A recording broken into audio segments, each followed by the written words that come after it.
Having a soft heart in a cruel world is courage, not weakness. Hello, ladies, and welcome back to our series on becoming a graceful woman. Today, I'll be discussing the 9th secret to gracefulness, which is communication. Now, we all know that communication isn't just talking, it's not just opening your mouth. In the way we speak, listen, and express ourselves in every situation or interaction that we have. It's all about making a connection with others and making sure our message is heard loud and clear. I'm all too familiar with the pressure that women face to always be poised, polished, and perfect. And as a woman, I should know and have my own fair share of experience too. But let's be real, life is messy and it's important to avoid challenging situations entirely. How can we navigate them with grace and style? Some ground rules for navigating difficult situations. 1.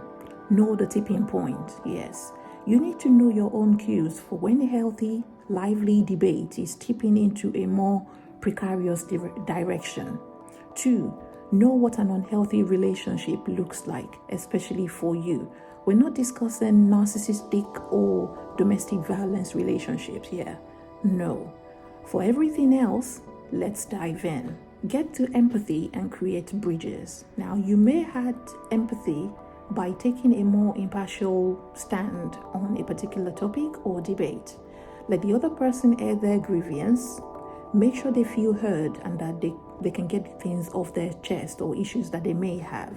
What tends to happen in conflict is that someone begins to vent and the other person feels compelled to intervene. You want to interrupt them, to jump in. Instead of doing that, let go of the urge to be correct and shift your focus to a more powerful place of understanding by listening. Empathy is not about agreement, no. Neither is it the same as giving in or being passive or allowing the other person to mistreat you. No, you need to recognize as you make more room for emotion that you're actually helping to discharge it. By allowing the other person to vent, you gain access to other important facts and assumptions and possibly constraints on information going on. You tend to have the opportunity to fill in the missing voids, all important information for bridging the gap and filling the holes between you and the other person. Now, resolution when things get heated. 1. First of all, let's talk about having difficult conversations. Whether that's with your partner, your spouse, your husband, your friend, a colleague, a co-worker, or a family member, we all have these kinds of conversations from time to time.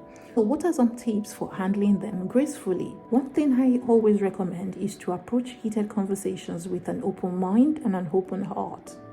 You try to listen to the other person's perspectives and understand where they're coming from. Let them finish speaking. Yes, breaking them midway through their flow just never helps to resolve the issue. This way, they get the energy out of their system. And I don't mean that in a bad way. I know it sounds terrible, but you have to allow that energy that has built up to be released first. Don't be defensive or dismissive, even if you disagree with what they're trying to say. And remember, it's okay to take a break from the conversation if it starts to get heated up. It is better to step away and come back to it when you're feeling calmer, you're feeling cool, and you're more centered. You see, one of the benefits of waiting for the other person to finish is so that you can fill in the blanks to your own part. If after hearing the other person's point of view or viewpoint, you realize you have in fact made a mistake, then own it. It doesn't cost you anything. Rather than getting defensive, be direct. You can say things like, I owe you an apology for the lapse in communication. I'm only realizing now, based on what you're saying, the level of confusion this has created for you and for me. So let's talk about how we can move forward from here, as well as how we can tighten up the process for next time. This can work in a work setting especially, let alone even a relationship. 2. Let's talk about dealing with criticism. This is something that many women struggle with, and that's myself included. We want to be perfect and we want everyone to like us. But that's just not realistic. It's not going to happen, and not all the time. How do we handle criticism with grace? One thing to keep in mind is that Not all criticism is created equal. Why can't you be like this or like that person? Why can't you be sexier like that? Why do you always leave the microwave on? Even if you know you only did it once. But these things tend to happen with family members, co-workers, line managers, it doesn't matter. Some criticism are constructive and can help us grow and improve, while others are just mean-spirited and unhelpful. In the case of the latter, try to take a step back and evaluate the criticism objectively, as if you're stepping out of your own body. Is there anything you can learn from it? If so, take that lesson, apply it moving forward. If not, let it go. Try not to let it get you down. After all, it's a comment from the other person's perspective. Remember, you can't please everyone all the time.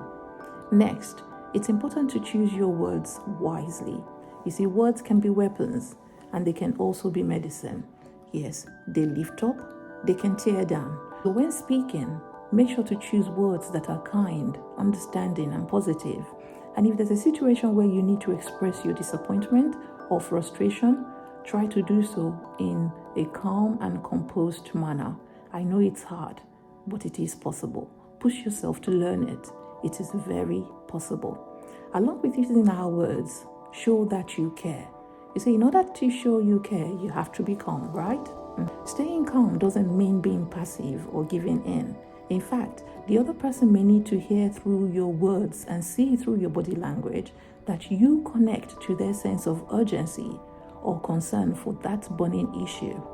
Rather than hearing the other person's concern as a criticism of you, get on the same side of the table. You can say things like, I'm equally frustrated by what's happened here, and I feel the same sense of urgency of this. So based on the facts that we both know so far, here and now, here's a possible way we can move forward quickly.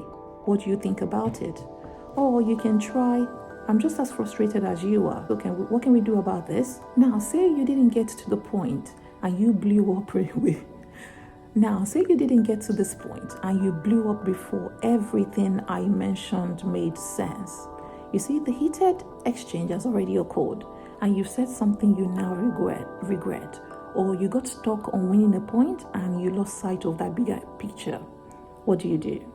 Well, the good news is that even thinking back, we can still take a deep breath, regain the perspective, get to empathy, and build bridges. Go back to the other person and take accountability for things getting more out of hand than you had intended. Directly apologize for losing your cool and your control, and restate your commitment to that relationship. See, we can't change what's already happened, but we always have the choice to reach out, to connect with others. Let's start again, shall we? So there you have it. Those are some tips that I've learned for staying graceful in challenging situations. It hasn't come easy, no. I've had to learn to stay calm, to stay cool, to stay collected, but most importantly, to compose myself and to use my words in ways that are constructive and direct with my messages. Remember, life is messy and imperfect, but that doesn't mean you can't navigate it with style and grace. If all else fails, just remember to laugh. Sometimes a good sense of humor is the best tool we have for staying sane in this insane world. Just don't laugh at the wrong time or mock the other person, then it won't be graceful. And that's it for today's episode. Join me next time for the final episode on being a graceful woman. See you next time.